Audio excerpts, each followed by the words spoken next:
All right, guys, welcome back. White Widow Sports. I believe we were up to episode 20 of our, for the most part, weekly podcast. Guys, did you think we'd make it to 20 episodes? I mean, it seems like a pretty cool milestone to hit. I didn't, and being over 100 subs, that's great. Channel looks really good for what I can tell. I don't have a lot of information to go off of, but I'm pretty happy to be over 100 and pushing 20 and them days. I can't remember my 20s, but we won't go there. What about you, Yeah, Chris? I thought we'd get here for sure. It's just what level of success would we have when we got here, and that's still a little back and forth here and there, depending on the show. But I mean, I knew we'd get here because we have the means and the time and the desire. So it's just I'd like to see the numbers go up a little bit, and to be fair, some of you guys are out there boosting the numbers. Just depends on the video, I guess. yeah. And I think one thing about our channel and kind of our separate and unified visions for it is we want to be more than just a podcast. So you're starting to see a lot of different style videos coming.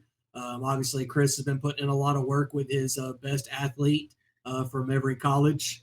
That series has gone well. We've actually seen some schools that I will admit I had never even heard of, and they are doing pretty good numbers. So really cool to see those turn out so well. And it's a series. We've got some heavy hitters coming up.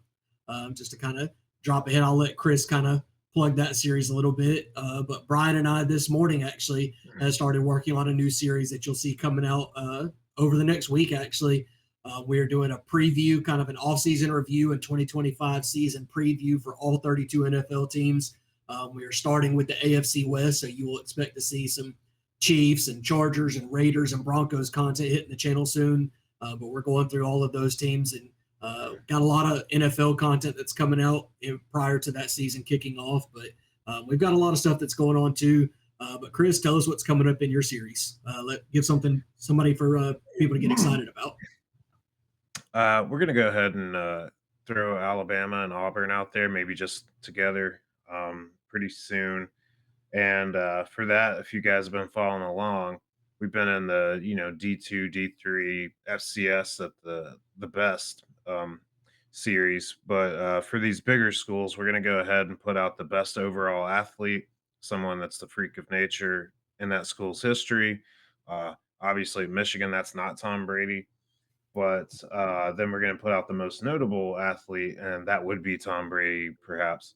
Uh, Not there yet. We'll figure that one out. And then we're going to go ahead and put out the best female athlete. So that'll be fun. And then maybe every now and then I'll pick a random one in the middle of the alphabet instead of going straight through the alphabet. Kind of jump around, but it is something to play around with. And then I do have my own channel I'm going to promote, but give me a couple more weeks because I'm working pretty hard on that. So if you don't see a lot of those college videos coming out, it's because I'm working on that other channel quite a bit. A lot of research going into that one, but you should be able to enjoy a lot of the upcoming NFL previews for the time being. That should hold you over. No, plenty of fans out there will want to hear a lot of people's opinions, not just ours. People go bouncing around from channel to channel, just going, "Hey, I want to get as well rounded as I can, many different opinions," and so I think that will do well, and I think people will be happy to see that come up on the channel. Yeah, and a couple videos in of our recording, Brian had actually made a pretty interesting comment that I didn't think of it. But we do have a few nuggets of fantasy football content in those videos. And Brian, having just started playing fantasy football last year, said, "Man, how useful would this series have been to me last year to get to know these teams on a more in-depth basis, what's changed, what's different, and some of the targets from each team that I would have been a little bit more familiar with having seen it." So if you are using this series to not only get a more baseline level of knowledge for how these teams have changed, but also looking forward to a fantasy football lens and maybe some targets of who to draft, some names that you might not have been as high on or maybe were too high on. Maybe we can give you a unique perspective on that. So just another angle that we might be tapping into that I think is something that a lot of people find some utility in. So I'm excited for that series to kick off and hit the channel. I know Brian is as well. Yeah, and some of the, while we're just doing what's coming up.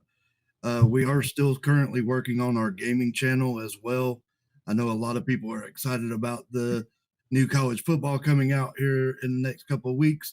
We are as well.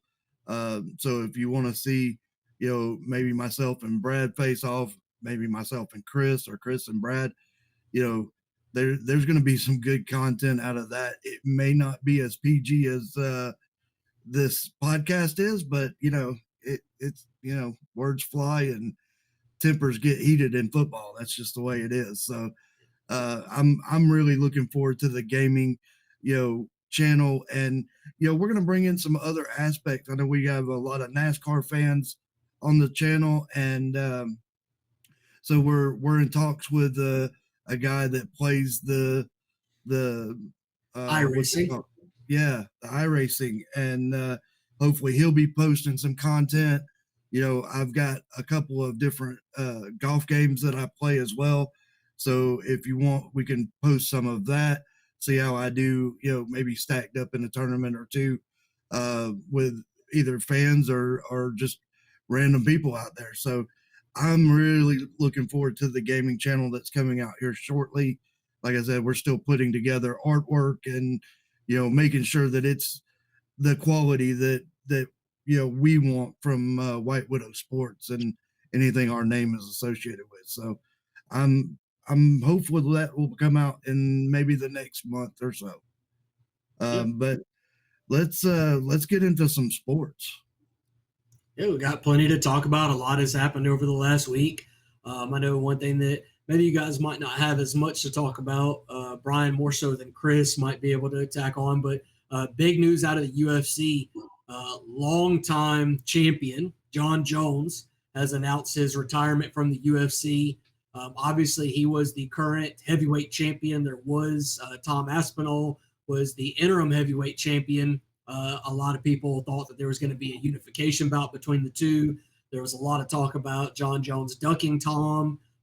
Basically, those negotiations just fell through, and Jon decided that he would rather retire and give up the belt than to go through with that fight. So, I guess my question to you, Brian, knowing how long Jon Jones has been at the top of the sport, winning the light heavyweight championship at such a young age and never really losing it.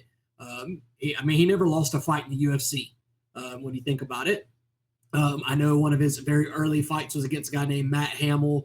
He did get disqualified because the last shot that connected was one to the back of the head, or maybe that was the 12-6 elbow shot, and they disqualified Jon Jones for that. But anybody that actually watched that fight saw that Hamill was never in it. Jon Jones absolutely decimated him. This is a very uniquely dominant fighter who has recently decided to hang up the gloves. But going to this whole retirement with the belt thing and keeping the heavyweight division just basically held hostage for so long only to retire instead of possibly passing that torch or putting an end to it. Do you think that tarnishes Jon Jones' legacy at all? I don't. I mean, he's 37 years old. We've talked about various quarterbacks that may or may not need to retire due to age. This might be a good call. Hey, go out on top. If you can go out and you're on top of your game and it's your time to retire and you feel like you need to walk away from the sport, good on him. I don't oppose the decision. I don't think, you have to lose in order to retire. I don't, it's not wrestling. It's, there's not a storyline to this. The guy fought hard for a bunch of years, made Dana White a lot of money, I'm sure. So yeah, let the man retire, let him go in peace. I know him and Joe Rogan have kind of gone back and forth. Joe Rogan's not a fan of it. He wanted to see that fight. And obviously, Joe Rogan is way more knowledgeable about the UFC than I am. So maybe that fight should have happened. But my personal opinion, and that's all it is, it doesn't amount to anything, is yeah, go ahead and retire. If it's your time, it's your time. I applaud the decision. There's no sense in going in if you're not ready and you don't want it anymore, you're not hungry, go ahead and retire, get out while you're on top, save that name and let the younger guys take over and do their thing. So I'm sure Dana White's a very smart guy and can figure out some way of, putting that title up now and opening it up to not just handing it to the number one like you've seen in boxing in the past, but maybe have the number one and number two, the new number one and new number two go at it and let them see who comes out victorious, and that's who has the belt. So I applaud it. I applaud his decision. I wish other athletes would kind of make the same decision. Well, and just to clarify, Jon Jones relinquishes the heavyweight title, and Tom Aspinall, who was the interim champion, now is promoted to undisputed heavyweight champion. So he is the current heavyweight champ. He has the belt, and he is recognized as the champion. So now he is full-fledged. He doesn't have that interim tag behind his name. And moving forward, he is the UFC heavyweight champion. But a lot of people said that this was a fight that Jon Jones could have used to cement his legacy because you talk about how smart Dana White is. Chris, I think you might have some thoughts on this and could respect it. Jon Jones dominated the light heavyweight scene for a very long time. He took out Hall of Famers. It was a who's who. Some people would even argue that he fought a lot of those guys when they were on the back half of their career, outside of their prime, that sort of thing. But he fought everybody that you would want him to fight, I think. Not so much the case when he moved to heavyweight. Jon Jones had a long absence from the UFC. Francis Ngannou was kind of that dominant heavyweight at the time. Ngannou has his own contract issues, leaves the UFC and goes and makes a whole lot more money doing boxing instead. And that's when Jon Jones steps in. He faces Cyril Gane, wins the title by submission, and even said that of the top 5 heavyweights, he viewed Cyril Gane as the least threatening.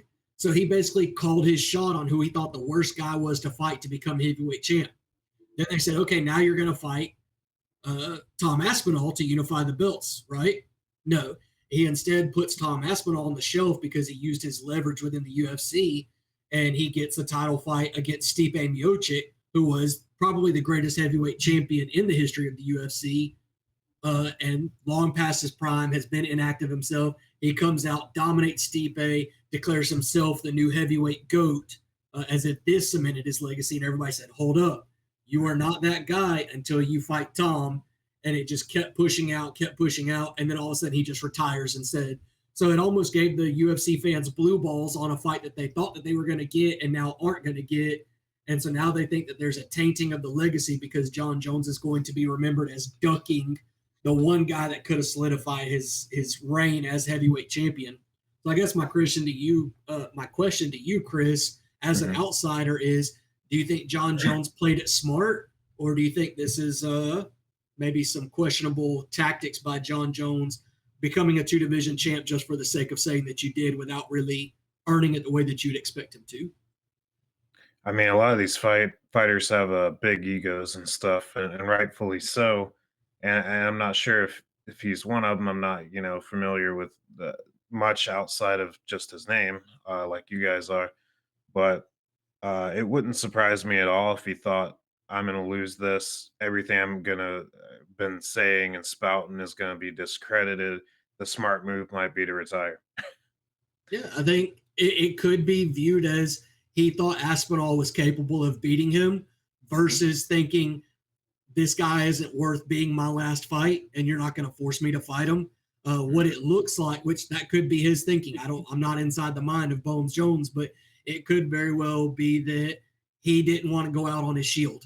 He was like, hey, this guy is a lot younger than me. He's strong. He's fast. He could be the one to take me out, and I would rather retire unbeaten, go out on top, like what Brian was saying, and basically don't risk it for somebody that you don't think is worth it.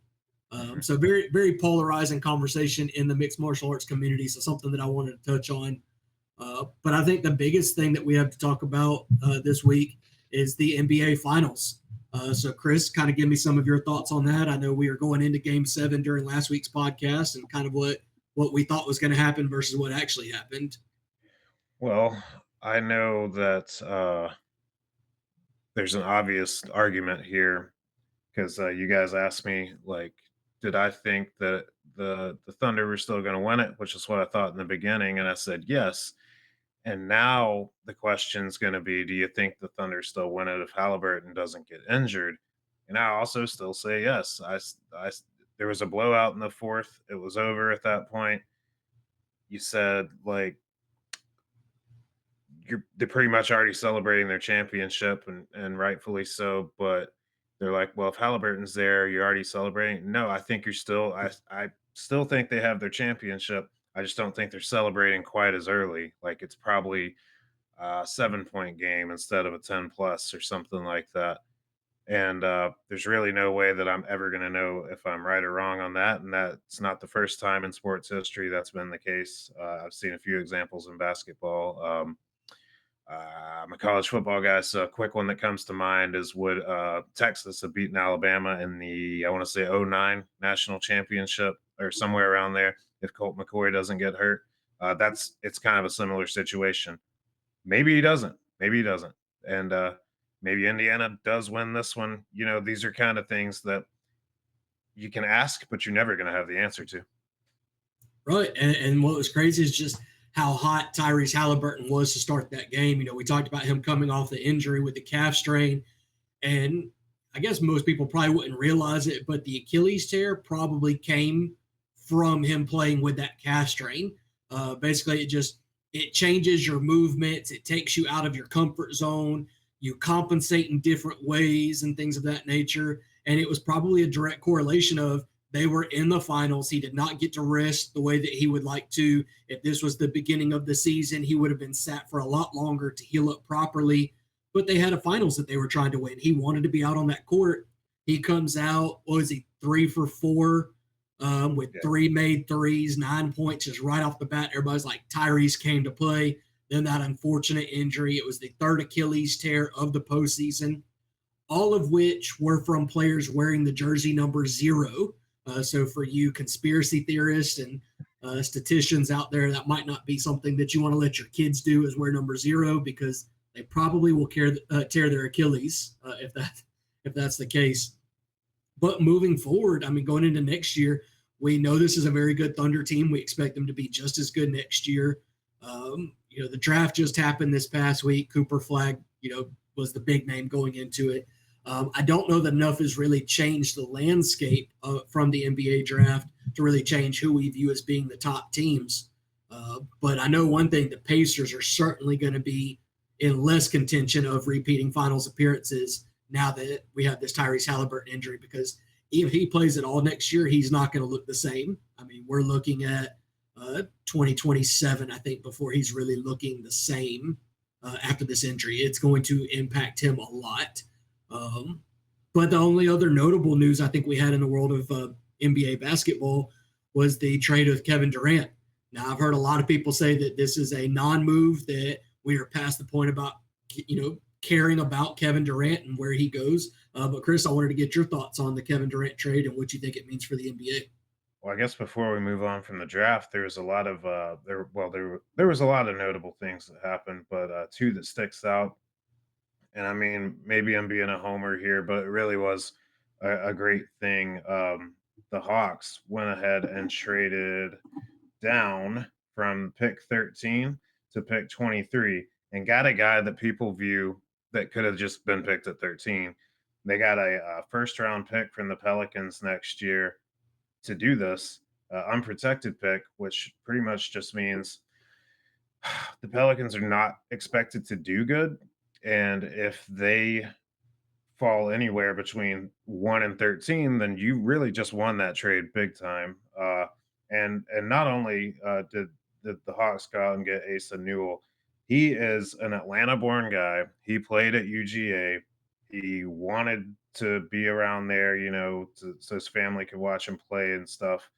And there he is. And I mean, he's a 6'11" guy, something I've been screaming for the Hawks to get for years. Get a big guy, get a big guy, get a big guy.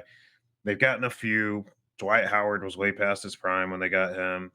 Some of these other guys have holes in their game. I'm not saying he won't, because I mean, being drafted 23 means that a lot of teams did view you with holes in your game.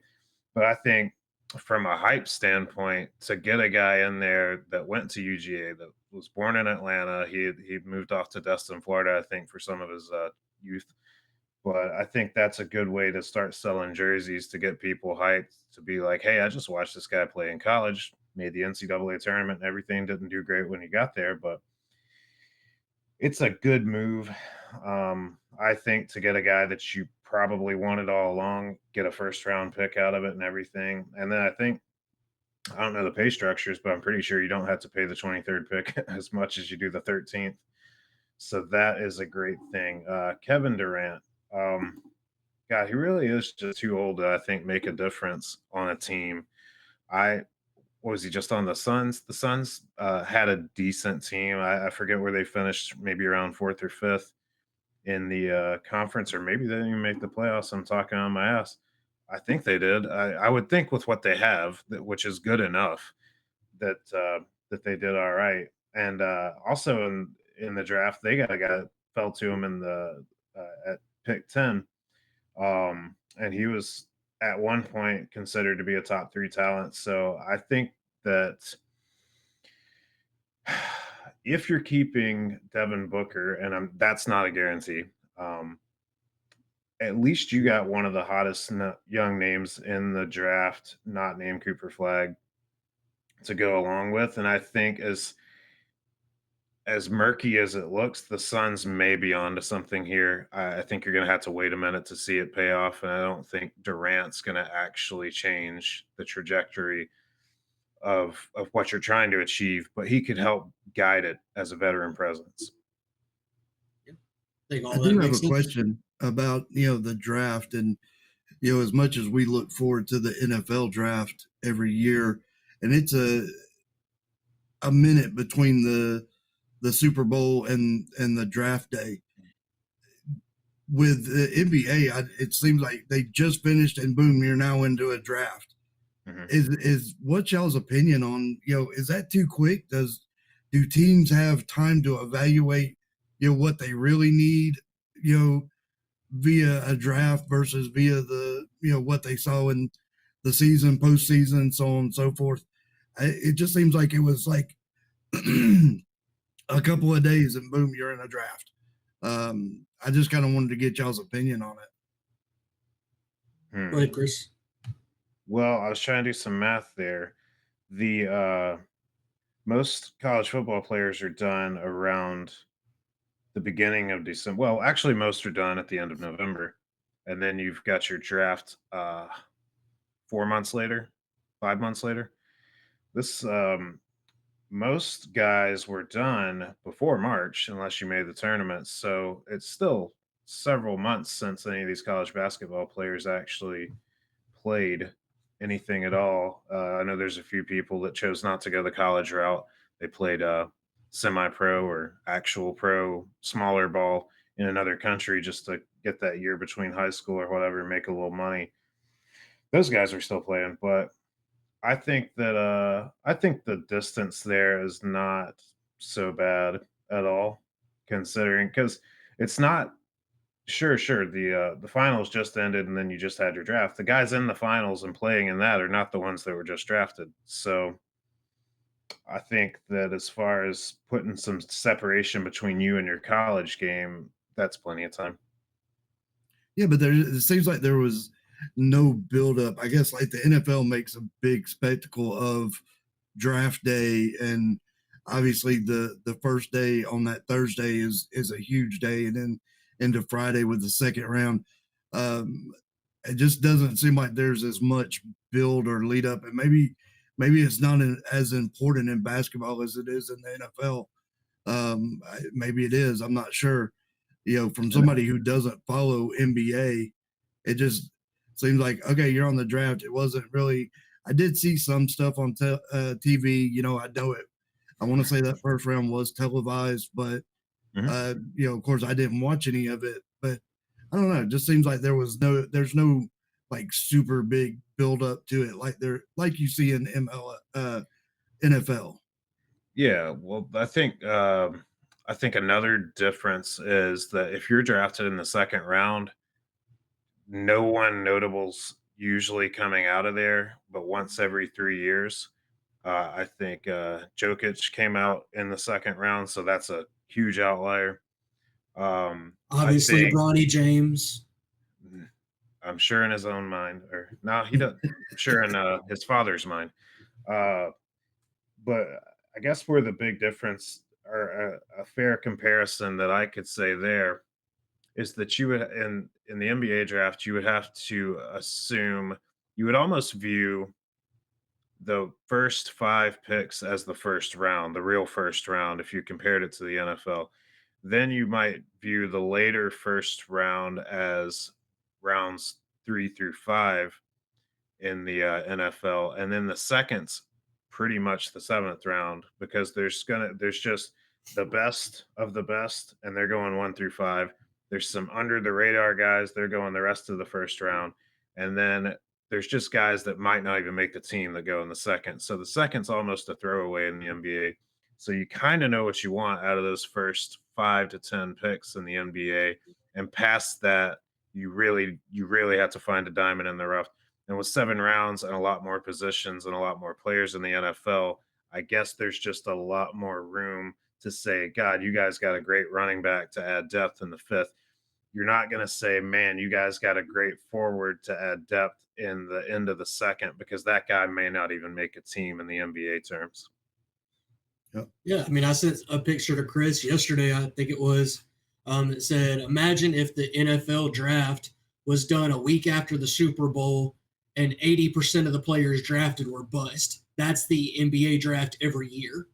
There's just almost not enough stars coming out of college basketball. I think a lot of that could have to do with the fact that they only have to play 1 year removed from high school. So they can go have a one and done season. They try to win a national championship in college, and then they're off to the pros. You almost get these ebbs and flows of miniature super teams. You don't have the same multi-year high profile. We talked a lot about what Ohio State did in football, bringing back, the Emeka Egbuka, the Travion Henderson, adding the Quinshon Judkins, who people knew from Ole Miss. There's a lot of names that people were familiar with, and they got invested in that. Now you also carry that investment over to the draft and how ahead they go. You just don't see the same thing with the NBA draft. But I think to also answer your question about the time between, it's almost like those teams. Now, granted, when you're at this level, you have scouting departments, you have coaches, you have front office. Not it's not on the head coach and the team owner or president to be the only ones that are making these decisions as far as who they're drafting. But it almost seems like the teams that didn't make the playoffs have an advantage on scouting the players, the prospects, and everything like that. Because yes, the information's out there, but if you're still in the playoffs and your focus is on winning a championship, you have less resources dedicated to preparing for the draft. That's going to be a few short days later. So it's almost like a built-in like parity eraser to, or I guess a parity creator to punish the teams that are going deep in the playoffs and saying, hey, if you're going to win a championship, you don't have as much time to study these prospects before the draft. And you also don't have the combine and the pro days and all the visits and everything that gets tacked on to the football draft process. I'm sure they have some of those things on a smaller scale in basketball, but certainly not to the same level. Sure. And I think to touch on one other point there, the competitiveness about the NBA there is if you have a bunch of stars in other teams, they might be set to stay with that team or stay in the league and take away roster space from other people for upwards of 17 years. I don't know what LeBron's on. I think it's year 19 or 20, maybe. If the Lakers needed, a forward or something like that, or if you were hoping to be a forward drafted by the Lakers and get yourself a 15-year career there, well, LeBron's in your way.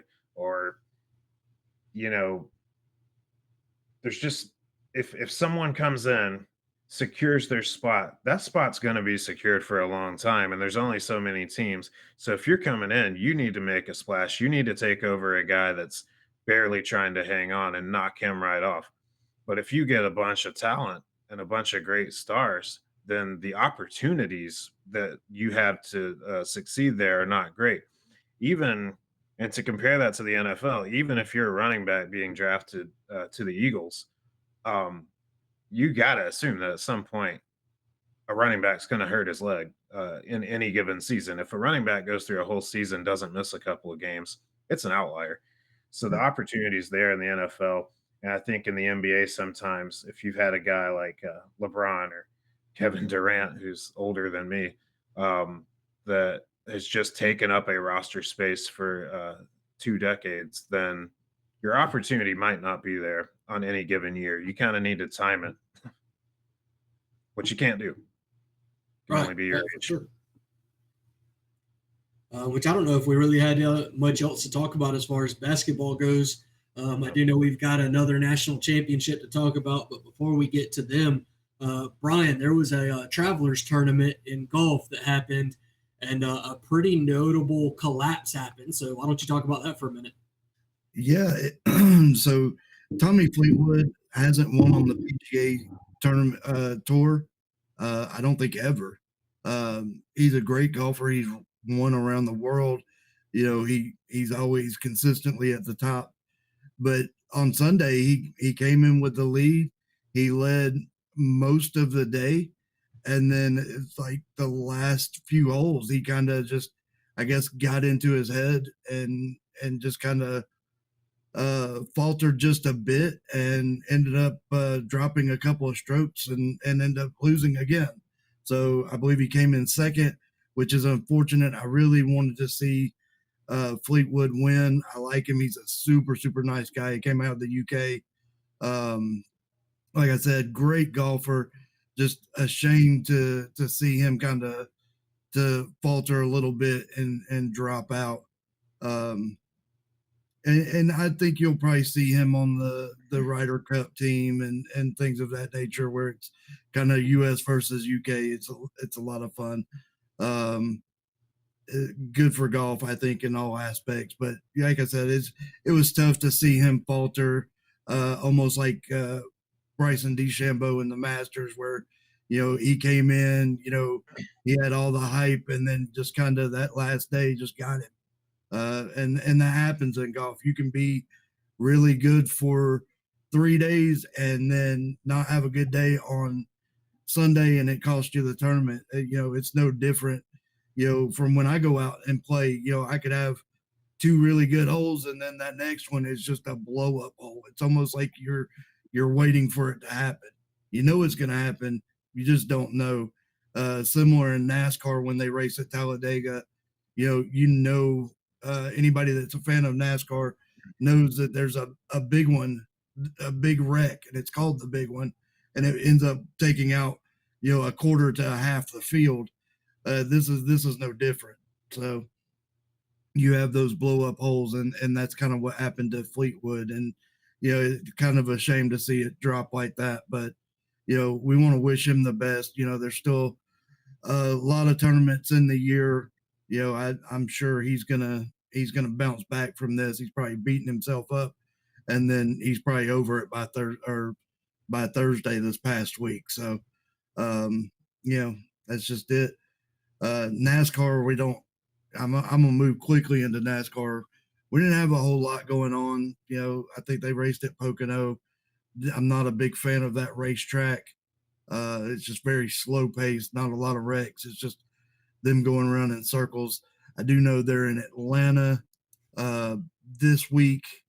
Is it, to be fair, isn't that most NASCAR races? It's just them going around in circles? Pretty much. I mean, they do have some road courses mixed in. They were just at Mexico, so that's the road course.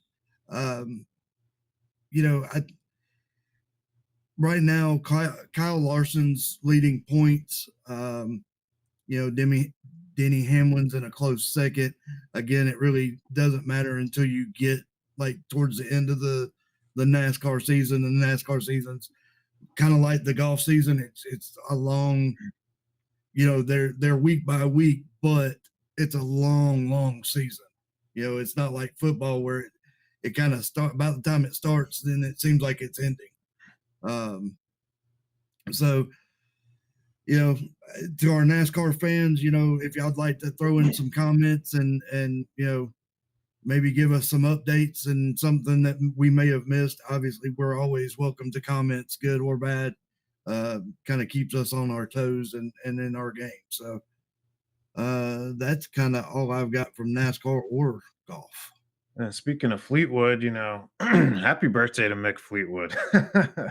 Just off topic there. Turned 78 a few days ago. Drummer Fleetwood Mac, also from the UK. So You never know what you're going to get on the podcast. never know. It's just Which when he brought up Fleetwood, and I was like, I know that name. Also from the UK.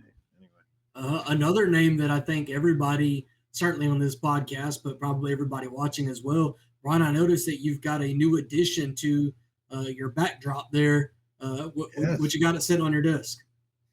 So for Father's Day, my son got me a autographed miniature helmet by Todd Gurley, uh, known notably at UGA. Obviously I followed his career, just like Nick Chubb's. So yeah, I'm pretty proud of my little addition back there, and big thank you to Tyler and little Brian for that gift. It's much appreciated, and I think a good asset to the backdrop. Yeah, pretty cool. I like that a lot. The last thing I really wanted to talk about, like I said, we've got new national champions crowned. We had the men's college world series that was kicking off last weekend. Obviously, we touched base on that, and we kind of had a few predictions going into it. And we had LSU versus Coastal Carolina. Coastal Carolina was entering that series on a 26-game win streak, and they ran into a brick wall. LSU won that series 2-0. It was a best of 3 championship series, and we never even got to a third game. It wasn't necessary. LSU won. Great pitching. Really kind of told the story of that for LSU. But I know you guys both kind of were paying attention to that College World Series as well, and kind of followed it through the tournament. So, what did y'all think about the series and how LSU became champions? Real quick. So my prediction, I told y'all I was going to flip a coin, and I'd let y'all know this week what it landed on. It landed on LSU. Could you imagine? Yeah. What are the I chances? can't believe my luck. So I probably should have put money on it. Yeah. I'm not surprised that I picked Coastal Carolina, but I'm in no way surprised that wasn't the case because LSU's loaded with talent, and yeah, it just wasn't really a chance there for him. I know Coastal got their head coach and first base coach thrown out in the first inning of game 2. Yeah, I'm not a huge baseball fan. I don't know how much of a difference that makes. You see a college football coach or a high school football coach or whatever get thrown out of a game. And to be honest, that often doesn't seem to make a difference. So just going off of what I know there, I don't feel like this makes much of a difference. Throw the damn ball, hit the damn ball. Like, are you really coaching that much? Yes, hardcore baseball fans. I know there's a little more that goes into it than that. But like, that's the basic principles. And you still did okay without your coaches. So I think there's some credibility to what I just said. Yeah, it's almost like Michigan when all the hardball stuff was going on, the sign stealing and everything. They had their defensive coordinator running the team while he was out. Guess what? They still went through the season just fine. I believe they were undefeated that year, won the national championship, and it didn't really seem to phase them too much. So I would have to think that losing a coach the caliber of John Harbaugh is probably a little bit bigger of a deal than maybe what they're doing. Jim Harbaugh, I should say. But to me, it's one of those things where LSU just looked like the far better team all the way around. I think a note that I saw said this was the first team that was winning 2 championships in 3 years since 2011, 2013 range. So just one of those things that you don't see it very often. And LSU is that team that they're constantly in the mix. They've got a really good program. We talked about their pitching staff and everything like that. And it just doesn't seem like it's going anywhere anytime soon. So LSU could be right back in it, winning a third next year. So not really anything too surprising. I had LSU winning that series. I think I had mentioned that I hadn't watched a lot of Coastal Carolina games. I watched a lot more of the SEC teams in the tournament, and I was just very impressed with LSU, and I wasn't sure how Coastal Carolina would compete with them. And as it turns out, they just weren't able to. So good on that. Congratulations to LSU. That is a very successful program in a lot of different sports. Obviously, we've talked about their college football team and some of the players they've got coming up this year. Could be a really good football season for them as well. But I think that was all I really had, guys. Did you have anything else that you wanted to talk about? I did. No, I was going to bring up the Braves, and I turned them on last night because they were actually on TV in my area, and they had a little bit of a rain delay. And I think Brad ran into the same experience. We got through watching the TV show. We both turned it on the Braves, and it was 11-0 in the fourth inning. And then I was like, okay, I really wanted to watch the Braves, but I really don't want to watch this. So, disappointing loss. I think they ended up losing 13-0. They're just not having that. They're not having a good year. They've got good players on that team. I just think their pitching is I'm trying to think of a nice way to say it, lackluster maybe. It's the Achilles heel of the team. Yeah. Or the maybe they need Tommy John surgery. I don't know, but they need something. They need some help. Enhancing drugs. That's what they need. So MLB a long season again. We're probably not going to get like that invested until like October. But then we'll also have football going on as well. So we'll have a lot to talk about this fall. But right now, it's just kind of you're in the dog days of summer, so to speak. And even though it's not August yet, it is. They're in that grind, obviously. Oh, so this question is primarily for Chris, but Brian, you can give thoughts too. But Chris, you had made a pretty bold claim when we first talked about the historically bad start for the Braves and what it meant for a winning season, a playoff berth, and certainly a World Series contention. So now, knowing what you know through the percentage of the season that we're through, what do you think is more likely? The Braves make the playoffs, or Cam Scatterbo becomes the starting running back for the New York Football Giants this year? I'm going to have to go with the running back here. I know it's a long season. I forgot what you said before we started recording, about 10 games back for the Braves in the division alone. It's not looking great. Things could change. I believe we called it the Waffle House streak. The Braves had like a 17-game winning streak when they opened up the new stadium, and the big thing was there was a Waffle House in the stadium, and so you never know. You could go on a huge streak like that. It's not likely. So yeah, I don't see the playoffs happening anymore. And I guess that's just me being kind of sad because a lot of a good majority of the last, I want to say 15 years, the Braves are at least in it. Like they're in the playoffs. Like I think I've seen them miss it but a few times. So I guess I'm just kind of used to it and thought they'd bounce back. But I guess there's a downfall for everybody at some point. I mean, they are sitting third in the East, so A lot of time. and there's a lot of baseball to be played. There's a lot of games left. They're gonna. I don't think they've had their All-Star break yet. I don't think they have. So maybe they get hot after that break. Maybe that's what they need. I know there's some deadlines coming up where they could pick up some pitching and maybe bring up somebody that's hot and from Gwinnett that we haven't seen. So I don't know that I'm ready to count them out just yet, but that was kind of awful to watch last night. I'm not gonna lie. I mean, like I said, one game does not necessarily dictate a season in baseball. But the Phillies are currently leading the division. They're 48-34. The Mets are half a game back at 48-35. The Braves are 10.5 games back at 37-44. And now, I mean, when you get to play those teams at the top of the division, every win is so crucial because you're taking a loss, putting it on their record. You're putting a win on yours. It just means so much. And then to lose 13-0, it's almost like, oh, this is where we stack up.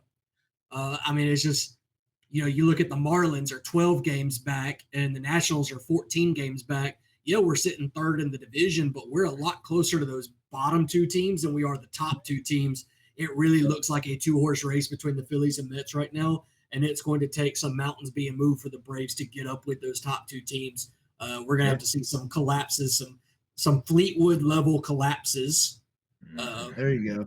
to be able to basically be in contention to win the pennant, make the playoffs, make any kind of moves. I mean, I just don't really see it happening. And I got one more thing here that I wanted to bring up for sure. Texas State is joining the PAC conference. They're calling it the Pac-12, but they're also saying that they're the eighth member. So we're just going to call it the PAC conference. And I guess I'm starting to get used to all these weird ass conferences with their geographical locations. If this makes business sense to them, and I guess it does, I think it would make more business sense to get North Dakota State and a number of teams to build up the Mountain West. Some of the bigger Mountain West teams come over and build up the pack. So basically, take the better Mountain West teams, which they have, rebuild the Mountain West with some of those powerhouses right there in the Dakotas and the Montanas and stuff.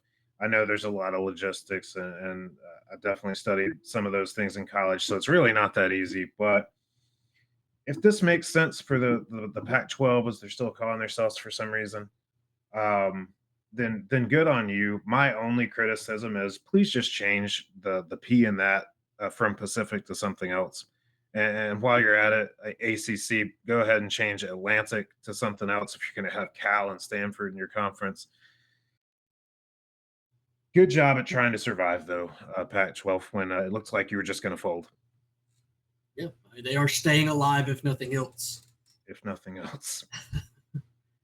So. All right. I think that's it for another episode on the podcast. Guys, I appreciate you joining me.